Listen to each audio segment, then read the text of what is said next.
we now invite Chair of the panel discussion, Associate Professor Eugene Tan, on stage, please.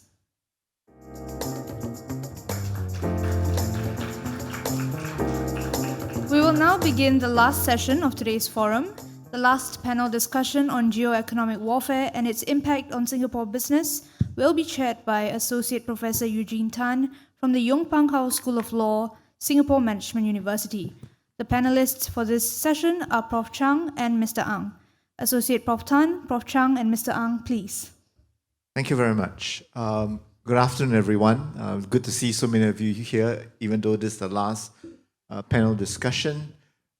Regretfully, Mr. Zaid Haider is not able to join us, but I think you got a lot from his presentation, and I encourage you to pose questions to Prof. Chang and Mr. Ang,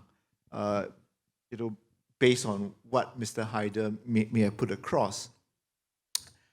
This is a panel that looks at geo-economics, right? And it's very interesting that in the course of the three presentations, the word was never mentioned at all. But there was geopolitics, that was mentioned, and I take that as a proxy, right? I think geopolitics, geopolitical concerns is something that many people would equate with geo-economics, right? But it's certainly a term that I think when you look at the presentations today, at least in this for this panel, the term geo-economics certainly came up, not directly, but certainly the concerns that countries have. For example, with Sino-American rivalry, SMEs, businesses, their concerns with how the multilateral framework is breaking down, the fact that we now may have a less rules-based system in the world, that makes it a lot more difficult for businesses at all. So certainly when we think about geo-economics, it is something that all of us ought to be concerned with, right? Because they impact us in so many different ways, right? So the concern about supply chains and all, we would have all felt it at different times, particularly, during the pandemic. So let me just, that was really just a brief introduction, certainly inadequate, but I hope it sets, the context as to, why we should all be concerned, about geo-economics, particularly in this question about whether, geo-economic warfare, how is that going to impact on us, right? Whether we're talking about countries or whether we're talking about businesses and about us as opportunities. So I'm just going to pose, a question to Prof. Chang and Mr. Ang before I opened, the floor. And for Prof. Chang, I just want to, ask you to share with us. What is you spoke a lot about hedging. What do you think Singapore's approach would be? Should Singapore hedge its bets? What are the risks with that? Or if the risk does material, or how do we prevent those risks from becoming threats? So maybe I'll let you take the floor. Yeah. Right. Thank you very much. Thanks for the question. Well, so to begin with, I think that Singapore's approach, if you look across the region in Southeast Asia, Singapore's approach has been a very balanced one, right? In the sense that they oftentimes when I talk to the Americans or sometimes to the Chinese, right? Then what they actually tell us is that, why does Singapore? If it's the Americans, they will ask, why is Singapore siding with China? Okay, or conversely, if I talk to the Chinese, they will ask, why is Singapore siding with the Americans? So if anything, Singapore's approach has been too successful in the sense that they've given both sides very ambiguous signals as to where they actually lie and what they want to do. So in that regard, it is actually therefore, right, a very successful strategy in that, that when you talk about hedging, that ambiguity becomes important, right? And not in the sense that therefore positions and policies become ambiguous and non-certain, but in the sense that they need to understand, both sides need to understand that Singapore's position is always therefore Singapore's. Right? So on some issues, Singapore would choose the US over China, and on others, the China over the US. So in that regard, that is going to be very useful and continues to be useful as risks may intensify. How may Singapore then try to maintain this level of risk, right, and uncertainties as opposed to when things become threats? And here I think Singapore's strategy is really to try to understand both sides, but also at the same time to try to bring both sides together. So let me give you an example here, right? Generally, Singapore's approach in the military arena is what Singapore policymakers and politicians tend to call military transparency or military cooperation, which is essentially the idea of defense diplomacy, right? And that is really about bringing both sides together to cooperate instead of focusing on the competition, right? So in focusing on the areas of cooperation, in focusing on the positive sums that may be achieved, then generally they try to reduce uncertainties and try to prevent them from becoming threats instead. Right? So overall, I would say Singapore gets top marks in this hedging. Although I want to assure you, I'm not saying this just because we are sitting here, right, and I'm Singaporean, but across the region, then different states have got basically done differently, and the extent to which their strategies have been effective also differ. Thank you, Prof. Chang. I think the PM Wong has described our approach as being pro-Singapore, right? They were neither pro-US or pro-China, and I think the point that you made about that on some issues our position may be more inclined towards the American, and on some positions we be more inclined towards the Chinese side. Is I think a fair description, and of course the challenge is how do we ensure that both China and the US and other countries respect our sovereign right for taking that particular approach. Because we can certainly take our own approach, but if both the US and China disregard us, or for example do not treat us as serious partners, then that sort of pro-Singapore approach is not going to work, right? So the key thing is how do we ensure that both powers recognize Singapore's sovereign right to do so. So let me now turn to Mr. Ang, right? So Singapore is the largest investor in China. China is Singapore's largest trading partner. America, the largest number in terms of value comes from America, right? So I just would like you to share with us how do SMEs, you guys are in the trenches, right? How do you guys see this Sino-American rivalry, and how does that impact upon Singapore SMEs? Yeah, thanks. I think that as I was listening to Prof sharing about this, I think it's very true that firstly I just wanted to say that I think it's very true that Singapore has its own perspective and its own direction, and I think that I've heard of statements about whether we are trying to play both sides, and I really think we don't. Right. I think that we are trying to think about what works for us as a nation, and I think that translates down to business as well. I think the interesting thing about businesses is that there is a lot less politicizing when we deal with matters, and a lot of times when we are dealing in business to business negotiations and relationships and discussions, it is really about what works between the two companies, and it's around economics, it's around practicality, And most of the time, the politicization is actually removed from the equation.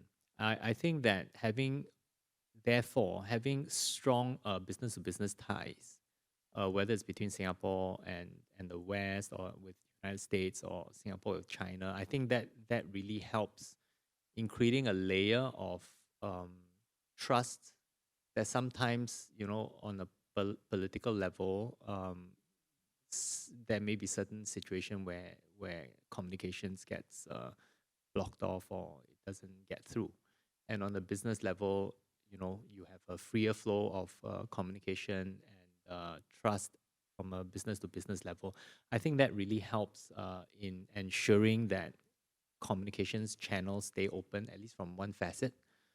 Um, from an SME perspective, what we are seeing is that there is an increased business activity in terms of businesses, I think in many cases from China looking to internationalize. And this is not just restricted to China, interestingly. We're seeing that from Japan, we're seeing that from Taiwan, as the trade flows change and things move, right? You see a reconfiguration. And Singapore, because of its interesting space in the being a bridge and also being a more transparent place in which we do business in the region, and the fact that the region itself, like you said, it's one of the more integrated space in the world right now. I think that Singapore then attracts a lot of businesses looking to be a springboard, like I shared earlier.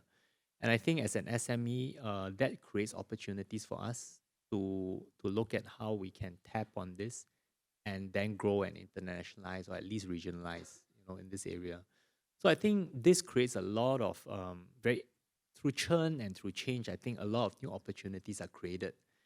The question is whether Singapore companies are in a position, or at least SMEs are in a position to take advantage of that. And I think that there needs to be a reconfiguration of the way we look at things and how we look at business and the region as Singapore companies to take advantage of that. Because by and large, most SMEs come from a very insular perspective. You just look at Singapore and the region. Oh, come on, the region is so backward, or it's not safe, and there are all these things, right? And so I think that mindset shift, if we change it and we start to be a bit more take a bit of risk, and we look at all these opportunities, right? I think it becomes a very interesting period for us. Thank you for that. So it's now, I'd like to turn the floor to you. Your questions and comments. Yeah, the lady in blue in the front. Mic's on its way to you. Please introduce yourself. And, Maureen Roy. I'm a council member of the Economic Society, amongst other things. Dr. Chang, a question for you, because I'm always thinking about war in a matter of framing, and we frame it as a US-Chinese issue. And if we do that, then you wonder, with all the efforts that Singapore so brilliantly makes, our infrastructure is militarily still very much geared towards the US and towards Taiwan. Our boys train in Taiwan. We have the largest naval air force base, approximately the largest here in Singapore. So what can you do? Can you stay neutral in a situation like that?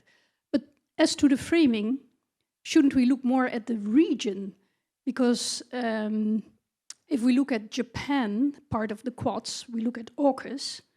I was last week in Manila, where we see increasing issues. Are we not looking at it too small? And of course, the US has a lot of inflammatory rhetoric about it. But if it comes down to it, is it not more a China-South Sea issue? Then I see all these alliances within the region, and yes, with UK, with US, but we don't see China doing that. Yes, they have now an ally in Putin, but good luck, he has a war on already. So how do you frame it? And how do you see everyone coming together? At which side will they come together if a war would ensue?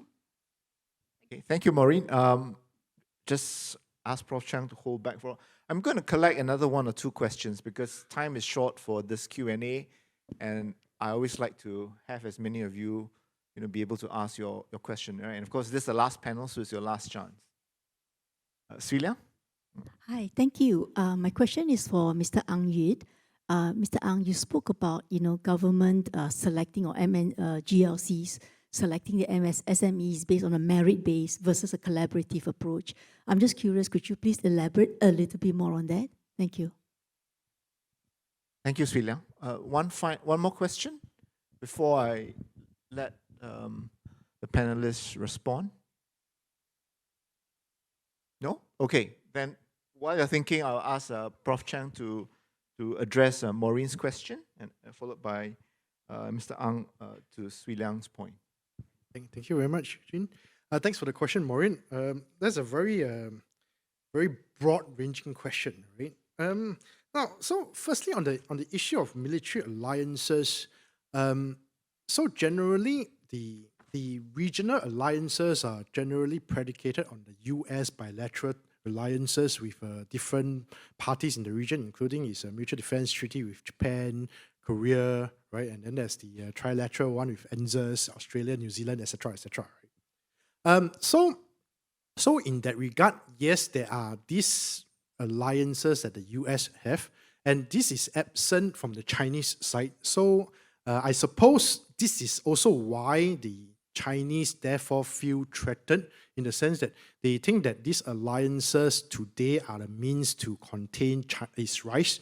So they look at recent, I suppose you would say, institutions like the Quad, which is the short for the Quadrilateral Grouping or Quadrilateral Security Dialogue, or AUKUS, right? The partnership between Australia, the UK, and the US, as some of these essentially mechanisms to try to contain China. And I think here, what we are seeing is really that, yes, right, increasingly they do more and more, but not so much targeted towards a military containment of China per se, because when you look at the different initiatives by the Quad, for instance, then generally they've broadened into non-military policies and mechanisms, right, such as vaccine diplomacy during the COVID pandemic and so on. So generally, what we see is an encompassing method to essentially try to manage risk in this regard. And if you look at AUKUS, right, if you look at some of the nuclear technologies and the building of the nuclear submarines and so on, they are not expected to be in the region, right, until a good decade later, right? So sometimes I suppose we want to be careful to not mistake the trees for the forest, right, in this regard. So when it comes to alliances, then the US doesn't quite have alliances in this part of the world, in Southeast Asia, less with Thailand and the Philippines. The Thai-US relationship is rocky. The Philippines-US relationship is a lot stronger today, and I suppose you would call it the greatest flashpoint in the South China Sea, therefore, today is actually whether or not the mutual defense treaty between the US and the Philippines will be called upon in the event of a Chinese infringement, right, over the Philippines' claims to some of the spread lease features in the South China Sea. And the US has made it clear that the treaty covers that aspect. Now, but having said that, it is also the case that no one wants to fight over the South China Sea, really, right? And if anything, the current facts on the ground are towards Chinese efforts and favors, right? So generally, the Chinese don't have. I suppose the Chinese also don't want to escalate overly and end up in a situation, right, where they have to end up fighting the US, right? So now the Taiwan contingency is, however, is really the question here, right? And here, then I would say that generally, when you talk about Southeast Asia, then Southeast Asia doesn't quite have plans for a Taiwan contingency in various regards, right? The Philippines, Thailand, and so on have got huge migrant populations in Taiwan, right, for labor and so on. So they don't quite know what to do in the event of a Taiwan contingency. In Singapore's case, Singapore has a memorandum of understanding with the US over the use of ports facilities in Singapore. Now, but having said that, if it were the case that there is a war between China and the US over Taiwan, okay, then I think Singapore's position is very clear-cut in that it will not want to get involved, right? The question becomes whether or not it allows the US to use some of its port facilities to replenish, right, for sailors to go on leave, right, like it did when it was fighting the Vietnam War and so on. Okay, and here then a large part of it will depend on how the Taiwan contingency starts, right? What is the casus belli in this regard? But ultimately, yes, right, I definitely agree that it's a matter of framing, right? And here, going back to very quickly to what Eugene said earlier, here you actually see, therefore, a shift in the framing, right? In the last 4 or 5 years, typically what we see is that we hear regional leaders talking about not forcing us to choose sides, right? And the problem was that the US and China didn't quite get that message, right? So it's shifted to become, no, we always choose our own side, we are pro-Singapore, to better reinforce that narrative, right? And really what we want to tell them is that, we want to be left alone in this regard, okay? And as far as possible, we want you to help yourselves as well to try to make peace, or not quite, or at the very least, compete in a peaceful manner and not resort to the use and threat of force. Right? So I hope that roughly answers the question. Thank you. Okay, to answer Swee Liang's question, right? I think that merit, right, is a very imbued characteristic or attribute that we have been brought up being Singaporeans. We compete on merit. We select a lot of things based on merit, and that's a very foundational part of society, right?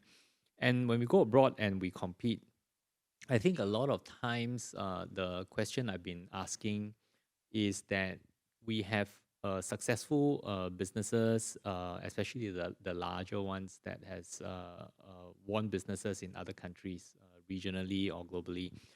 Is there some ways in which they can then use that advantage in the regional or global presence to bring along Singapore businesses and grow that path? And I think the challenge is that these companies, I think, then select partners based on fit and purpose from very clinical, merit-based approach, whether it's costs, whether it's suitability, experience, and whole set of evaluation criteria, which I think is very part of that DNA, right, in an organization that has succeeded in going abroad. And I think that then that approach then excludes a lot of the SMEs in that opportunity to be brought along, because likelihood you don't have the experience, you're not big enough, you don't have the depth of capability and all of that. So I think if our goal is to strengthen our businesses in the overseas expansion and to then carve out a larger piece of that economic pie and grow that, right? Maybe that thinking may need to then evolve to one that focuses on how can we collaborate better. How can we bring a group of companies that don't have the qualities, but we can ultimately groom them to have that quality, or by giving them chances in this global market space, they can then grow and develop with that capability. I think a lot of businesses tell us in our feedback sessions that, why you all give us, actually we don't need all these grants and support, just give us business or some cases they'll say stop regulating and stop putting in all these levies, but that's a separate issue. But just give us businesses and help grow together. And I think that makes a lot of sense as well, right? So that is what I mean when I say, shift from maybe just purely looking at merit, but also look at how can we collaborate and grow together. Thank you. Other questions, comments? No, it's been a long day. So no time for geo-economics warfare. Now, so before we wrap up, I just want to pose a question. Taking advantage of what Mr. Haider said earlier, right? His first point, was that the world is becoming, the world is deeply connected, but it's also become a lot more contested, right? And so this is where geo-economic tools become a lot more powerful, right? Because if the world was not connected, deeply connected, then your geo-economic tools, whether we're talking about trade policy, investment policy, financial and monetary policy, they would all have less impact or hardly any impact. But because we are all deeply connected, and because we are also more deeply contested, as Mr. Haider put across, which I don't think we'll disagree, the geo-economic warfare becomes very real. And so in that regard, right, let me now just pose this final question to both of you, and you can also include your concluding remarks, is what opportunities, do you see, as a result of all this, or is it just doom and gloom, right? So this conference has the theme of opportunities amid challenges, if I'm not mistaken, and so I just want to pose this question, so that we can all leave on a more encouraging note, right? That it's not all doom and gloom, right? So so what opportunities are there? And I leave it to you to how do you want to interpret it, and from which level you want to speak, whether it's SMEs or from a perspective of countries. Maybe we'll begin with you, Mr. Ang. I think that you take away, let's say, the East-West rivalry and geo-economics. I think that if you look at the Chinese businesses, you would see that they are incredibly competitive. They have a super low cost base, and they are amazingly innovative. And I think there's a lot that Singapore companies can learn from this process and learn from the Chinese companies, and it's a great opportunity to do that. So looking at how amazingly, incredibly competitive they are, from smaller businesses to the large ones that now are, taking the world by storm, like the EV companies, you can imagine how the rest of the world views it with a sense of concern, right? And therefore some reaction. I think that from my own view, just my view, maintaining open lines of communication and engaging these companies, I think is really important, because ultimately we are going to be in a global world, globalized world, whatever shape and form it is. And I think that having open communications is important. And I think Singapore companies looking at that from a broader framework, and also the fact that we are pretty close to China from a distance perspective, and from a relationship perspective, we are very close to the West. I think we are in a very good position if we know how to look at leveraging on our unique advantages to take advantage from business angle. And secondly, I think in the region basis, ASEAN has a lot of potential to grow.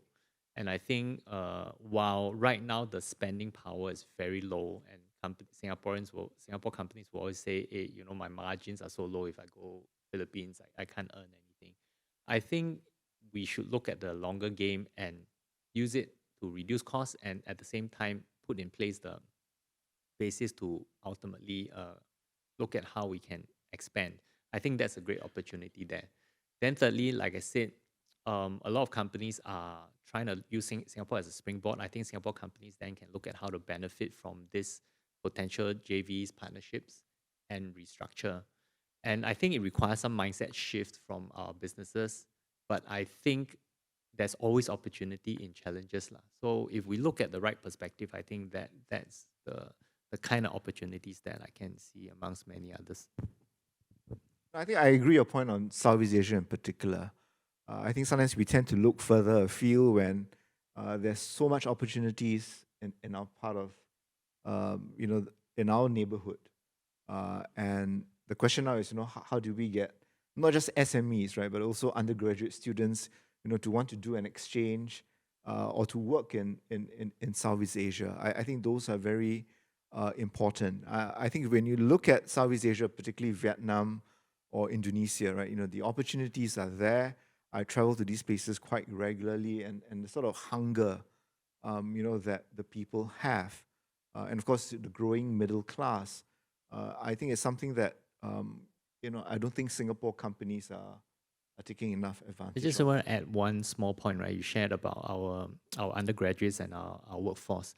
I think that one of the challenges we always say, our workforce are like, they are a bit they are not trying to strive. They are trying to a bit strawberry generation, and there's a Chinese term called lie flat, right? They are like trying to lie flat here in Singapore. I actually think that if Singaporeans as a workforce start looking at ASEAN as the market and seeing that, hey, we have this market to deal with and to lead or to expand, they may start changing the way they look at things, because the market is so much bigger than Singapore, which is small and they feel very constrained. But once you see the region, you start to see there's a lot of opportunities, difference that they can make, and areas to opportunities available for them. And I think it may also change their mindset. Yeah, I mean, you're looking at a region of about 650 million people, right? And in many of these countries, they do look up to Singapore's governance and economy. And I just don't see us positioning ourselves, well enough. Yeah. But let me turn the floor to you, Prof. Chung. Thank you.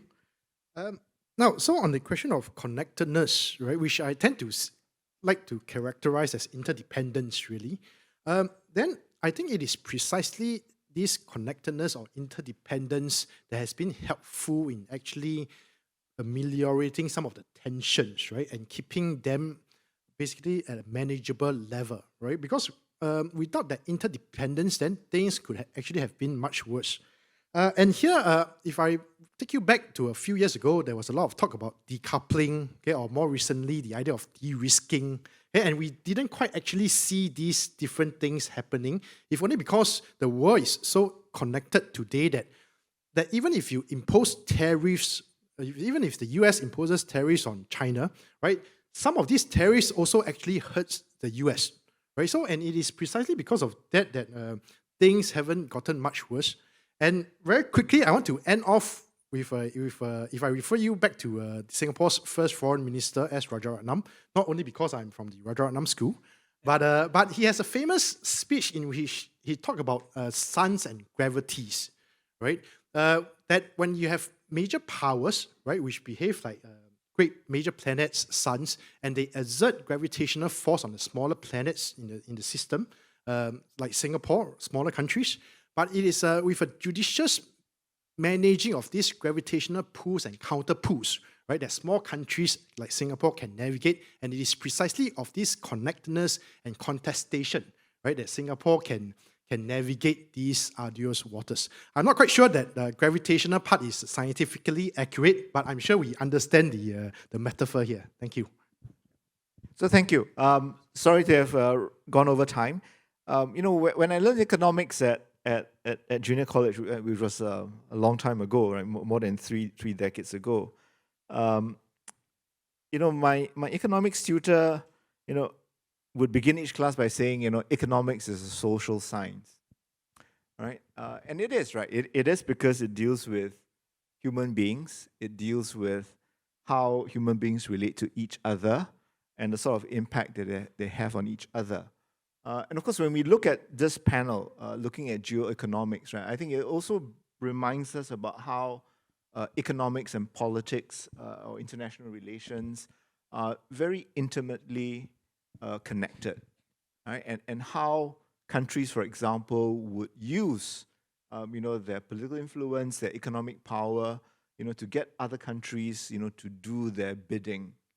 So when looking at the program today, I'm glad that we end up, in a way, zooming out, right? Not just focusing on current trends like artificial intelligence. There are very few conferences that you can go to now where you cannot not talk about AI, right? And after a while, it gets a bit boring, right?